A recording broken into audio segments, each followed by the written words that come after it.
Hi guys, good morning. So today meron akong address na isang issue na nangyari sa akin. Ayan, so nag-file ako noong July 22.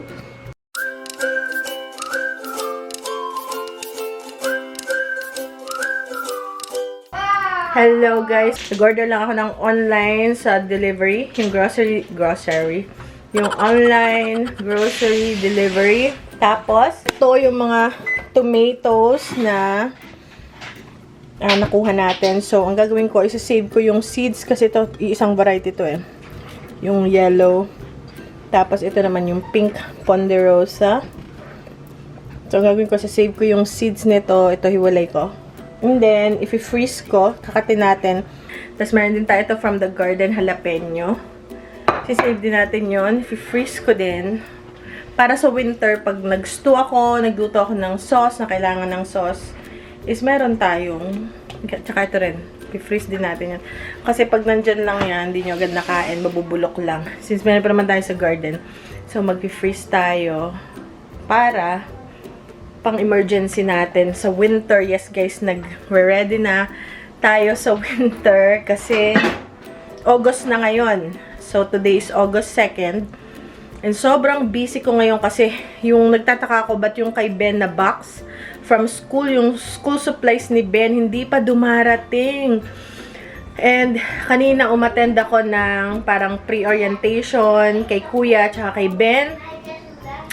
Tapos tinanong ko ba't hindi pa dumarating yung box ni Ben. Kasi kailangan pala yun munang pre-enrollment meeting kanina ng mga parents is kailangan yun bago talaga matotally masabi na enrolled na si Ben. And Monday na guys yung klase. So, sobrang busy na tayo guys. Sobrang hectic na for 2 months kasi yun yung vacation, yung school vacation is sobrang relax ko. Wala akong galit na namumuo. Wala akong, basta super relax ako. Ginagawa ko lang yung dapat kong gawin. Walang bulyawan na nagaganap. Eto, pagdating sa Monday, super stress na. So, yun guys. So, yung mga bata, dadaling ko ulit yung mga bata sa park, and then sa library. Nintay ko lang yung order delivery kasi hindi ako makakapag-umpisa. Hindi ko pwedeng iwan sa labas yung kasi mainit. So, hintayin ko, tapos paggagawa ko ng sandwich si daddy sa trabaho. And then, so, hintayin ko lang. Ang tagal dumating. So, habang naghihintay, pinaprepare ko na sila. Ako suot na ang pants para ready na kami pag dumating, paggagawa ko ng sandwich, and then alis na kami. Dumating na yung ating on-order. So, ang dali lang pag yung, alam mo yun, pag yung mag-order ka. So, online groceries. Yan, may bila akong 2 itlog. Dito pa yung isa. Okay. Bananas. Sabi ko 12 eh. So, 12 ba to? 12 nga. Kasi mahilig sa saging ang mga bata. Next, meron ding melon. Teka lang. Papagulungin ko na lang. Anong casting haul ito? Tapos, meron din ako nitong General Tso's. Meron ding hotdog buns. Para sa mga bata. Meron din ito yung sandwich ni Daddy. Para sa sandwich. Tapos, ito yung gluten-free na bagel. And, taco shells. Okay? So, 2 taco shells. And then, gluten-free wrap. And then, milk. Okay. So, milk, cheese. Sa sandwich ni Daddy, and naka-cheddar sa mga bata. Ayan. 2 ulit na milk. Nagsigurado na ako. So, 2 milk. So, yun guys, ang ating grocery. So, ngayon, alis muna kami ng mga bata. And, I'll be right back. Siguro, hindi pala ako nagpunta sa garden today. Siguro, ang dami natin doon pipitasin. So, bukas na. And then, magdidilig din ako siguro mamaya pagbalik. Hindi ko alam kung anong oras ko makakabalik. Or bukas na lang din. Okay, guys. See you later. Ito na naman tayo, guys. Ito muna ulit kami sa park. And then, meron akong stick. Pambugaw sa, alam niyo na, pag may aso. Mga masasamang loob. So, yan. Sama ng mga bata. Okay, clear.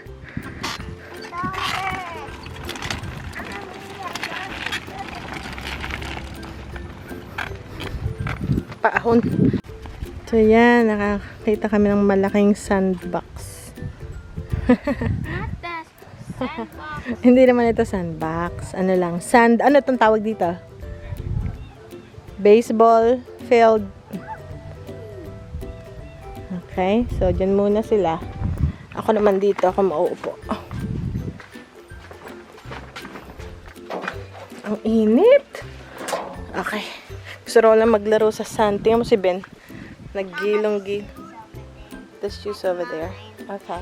Kasama ko si Ben. Hindi kami namitas kahapon, guys. Hindi rin ako nagdilig. Basta hindi ako pumunta dito sa garden. Dahil kami busy. Dinala ko ang mga bata sa park. Oh, nako. Ay, ito. Benji, ang daming coca melons. Ang lalaki. Ah, sige. Sige. Ay, naiihi si Ben. Sulong, ihi mo na. Uy. Uy, grabe siya. Ala. Kuya, oh. Dito sa ating lalagyan.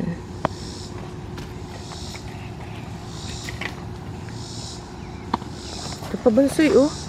Parang tama rin silang, tama rin mag-harvest.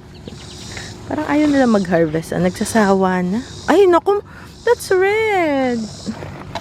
Yeah, that one is black. Pati pagkain, tamad na tamad. Ikaw, Ben. Ah, ito. Ala, nagkaagawan pa. Ito. Ayun, Ben. Eh, sobrang laki. Ayun, that's your cup. Whoa, that one is big. Naku, wala na, guys. Ito. This bush is growing sweet blackberries. Yeah, this bush is growing sweet. Black. Tomato. Okay. Kuya wants this tomato to be tomato. That's our green tomato. Alika. I see tiny red Halika, Ben. Ito pa, Ben. Halika. Ito pa.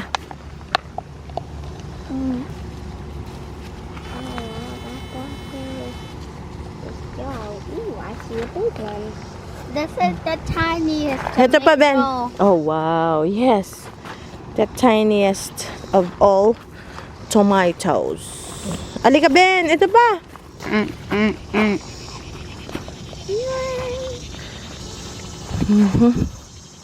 Nauubos na, mga guys. Nauubos na siya. Kainin natin. Kames.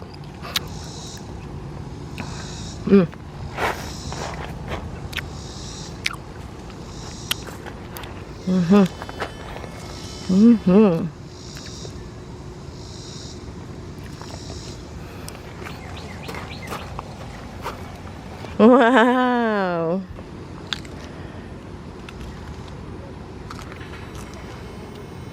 Don't throw. There's still more.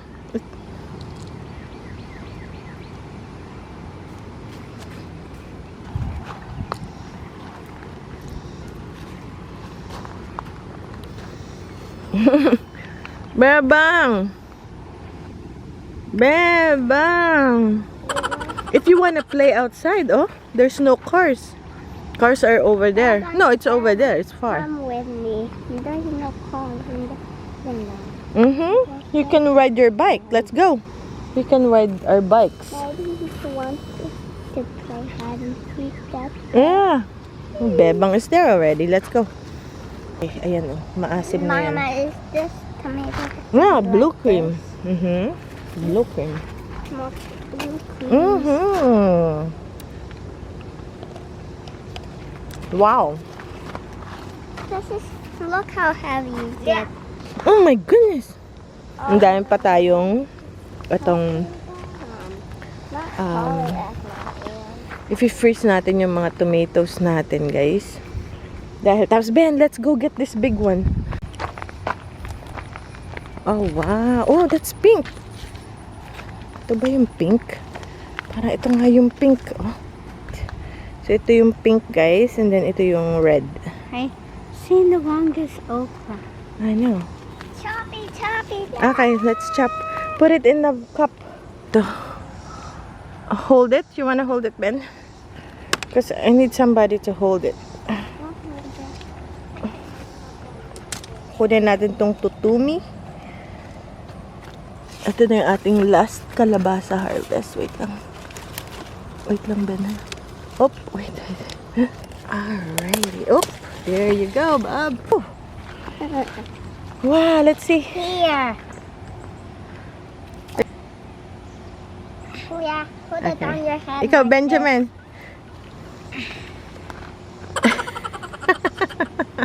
Okay, good. Oh, don't drop. Alrighty. this. I make a funny face. Okay, lagyan dun sa table. Tapos, guys, sobrang ano nito, grabe. Big one hiding around. Ito na lang yung kalabasa natin. So, putulin na natin.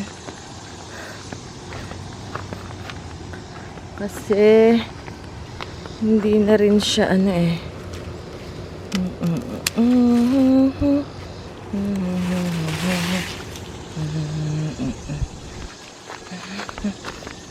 Ayan, putulin na natin. So, ito yung harvest natin na tutumi squash. Sobrang laki, guys. And madilaw na siya. Parang ready na. So, ito pa yung harvest natin last time. Tapos, ito yung bigay ng kapitbahay. Tingnan nyo, guys, sawa ng mga boys. Hindi nila makain ang okra at ang blackberry. So, fini-freeze ko siya pag sobrang sawa na sila. Kasi everyday. And ito yung ating kamates na aking i-freeze. Pag hindi siya nagamit, i-freeze natin. Hindi pa ako marunong mag-canning, guys. So, hindi ko siya makakan pa. Pero, perfect din siyang pang freeze para hindi masayang. So, let's go, guys. Let's start. Tanggalin ko lang yung mga buto. Save natin for next year para meron ulit tayo. So, dalawa tong variety. Ito yung pink ponderosa and then yung yellow. Kalimutan ko kung anong tawag. Basta yellow. Parang heirloom tomatoes. Ayan.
Tanggalin yung hangin. And then, yan na guys. Pwede natin siya ilagay sa freezer. So, ilagay na natin sa freezer. Hindi ko na siya nilagyan ng date. Pero, kung gusto niyo lagyan nyo ng date, hindi ko siya nilagyan ng date dahil, ang tawag dito, for sure magagamit na namin yan eh. Hindi na yan naabot ng 1 taon. Okay? So, yan. Lagay lang natin sa freezer. And that's it. So, ito naman yung ating i-freeze, yung maliliit na kamatis na iba-iba. Yung mix na tomatoes. Ayan. So, ngayon naman, ito yung frozen na strawberries, peaches, ano pa nga nakalimutan ko, mangoes, nakalimutan pineapple na blend. And then, i-pulse lang natin para sa ating juice. Lagyan ko ng maraming tubig. And nilagyan ko rin siya ng konting asukal.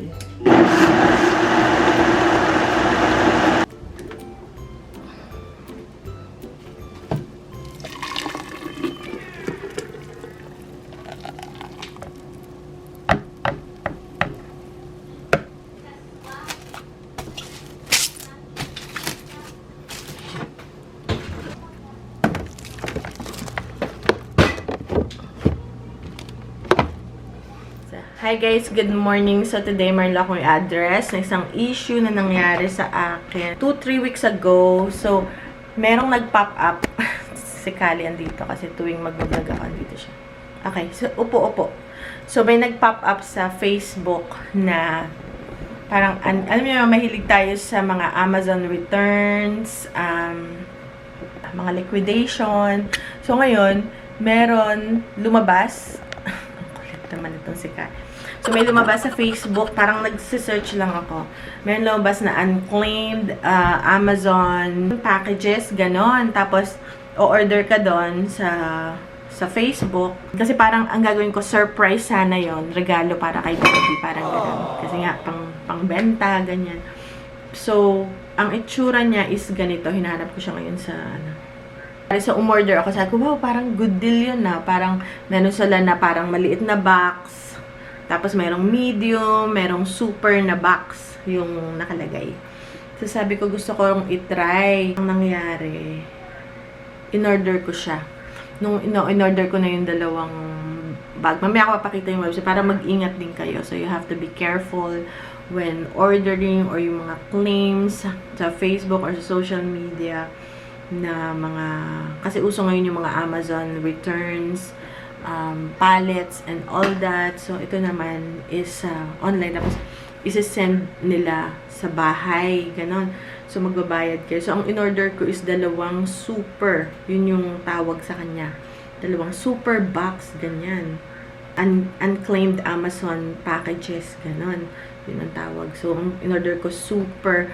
Bali, $59.95 yata ang isang box. So, sabi ko, sige, dalawa. Gusto ko sana 4 yung o-orderin ko. Pero, sabi ko, hindi, try muna. Sabi ko, hindi, try muna, isa muna. So, naisip ko. Parang naisip ko, dalawa para mas magandang surprise. Ganyan.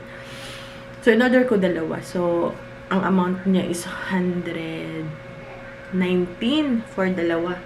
Something 119 plus. Meron pang sabi doon na, kung gusto rin magbigay ng tip, yung mukha siya laga siyang totoo, tapos through PayPal. Tapos magbigay raw ng tip, ganyan. Sabi ko, nga naman, for our hard work, ganyan. So, nagbigay pa ako ng $6, kaya naging 125 something, 125.96. Pero after 6 hours, na-realize ko, nung nasa Facebook ako, meron ulit lumalabas na unclaimed, Amazon unclaimed packages. Pero, iba yung pangalan ng store. Tapos, meron din sila na mga parang videos na pinapakita na ito yung natanggap namin. Ganyan na, iPhone or kung ano mang electronics.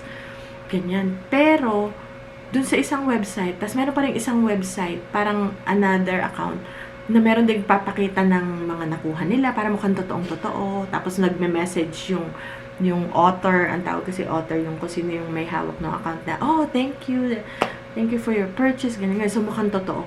Pero doon sa isang another account na same din, yung picture ng packages at saka ng pati yung nagbubukas, mga unboxing. Iba-iba lang ang pangalan. Tapos taga-iba-ibang bansa, iba-ibang bansa. Sabi ko, ay shucks, ano to, scam to, ganun. So, agad, nung time na yun, sabi ko, nako, sinabi ko sa asawa ko na, nako, mukhang na-scam yata ako ng $125, dollars. Sabi ko, nako, mukhang na-scam yata ako nitong unclaimed packages. Kaya ako nagawa ng video na to, para maano kayo, maging aware kayo. Tapos, agad, ang ginawa ko, pinris ko yung ginamit ko na card for a while. Tapos, the next day, inireport ko siya sa PayPal. And then, tapos nagtaka pa ako nung chinek ko yun ng gabi. So, after 6 hours na yung lumipas. Ang sabi doon, ship na. Kaka-purchase ko pa lang, ship na kagad. Tapos, nung sabing ship, sabi ko, ay hindi. Tapos meron silang tracking number. So, kinabukasan, kasi gabi na yun madaling araw na. So, hindi ko na rin ako makatawag sa customer service ng PayPal. Kasi yung PayPal, yun yung mode of payment na ginagamit nila. So, tinawagan ko yung customer service. And sinabi ko sa kanya yung nangyari. Chinek niya yung tracking. Ang sabi doon, yung hindi nag-exist yung tracking. Parang nilagyan lang ng tracking para magbukang totoo. Pero ship na, nakalagay. So, nag-open ako ng case sa PayPal para mabalik yung pera. Kasi ganun yun. Kaya lang meron lang window, may certain time lang. Kaya kailangan na pag nalaman nyo, kailangan agad kayo ay makapag-open ng case. Ayun, tinulungan ako ng customer service kung paano mag-open ng case and ano yung, kasi kailangan i-message muna yung seller, hindi nila kina-close or i-refund ka agad kung hindi mo pa nakakontak yung seller. So, kinontak namin yung seller. Sinabi namin na meron kaming natanggap yung number, yung tracking number, pero hindi siya yung legit, hindi siya working tracking number, hindi nag-work yung tracking number. So, nag-send ulit. After 1 week, nag-send yung tao ng another tracking number. Pero, hindi pa rin yun yung parang another number lang na, parang dinidelay lang kasi may certain window of time lang kailangan mong makapag-complain bago ma-close yung case. It's either makuha mo or hindi. So, tatawagan ko ulit yung PayPal. And then, hopefully, makuha natin yung ating binayad. So, be careful guys when you're dealing with Amazon unclaimed packages. Tapos, naghanap ako sa YouTube ng mga, kasi for sure, kung merong na-scam na ganito, meron sa YouTube. So, naghanap ako unclaimed, Amazon unclaimed packages. Meron, pero sa Pilipinas. Tapos, yung mga natatanggap nila is, so magbabayad sila ng bawat $20 or 2,000 pesos. Pero matatanggap nila is cable lang, ganun. Pinapadala naman, kaya lang cable lang, ganun. Pero dito sa Amerika, wala pa akong nakita kahit isa na nagsabi na, ay meron palang isa na YouTuber na pero hindi malinaw yung pagkaka-explain niya eh. So, ngayon, ito yan ang itsura ng Amazon unclaimed packages. Tapos, so you have to be very careful, huwag kayong papadala. Kasi nga, bakit nga naman ang Amazon maggagawa ng third party para totoong merong mga unclaimed packages ng Amazon pero hindi ganitong style na.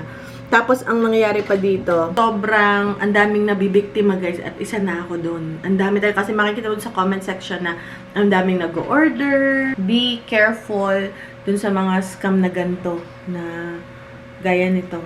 Kasi, it's either makuha rin nila yung personal information nyo, ma-hack yung account nyo, and then makuha pa yung pera nyo, and then hindi mo alam na baka, kasi malaking, alam niyo, parang malaking scamming group. Guys, dito sa Facebook, once na i-search nyo yung unclaimed packages, may lalabas na iba pa na, na scam.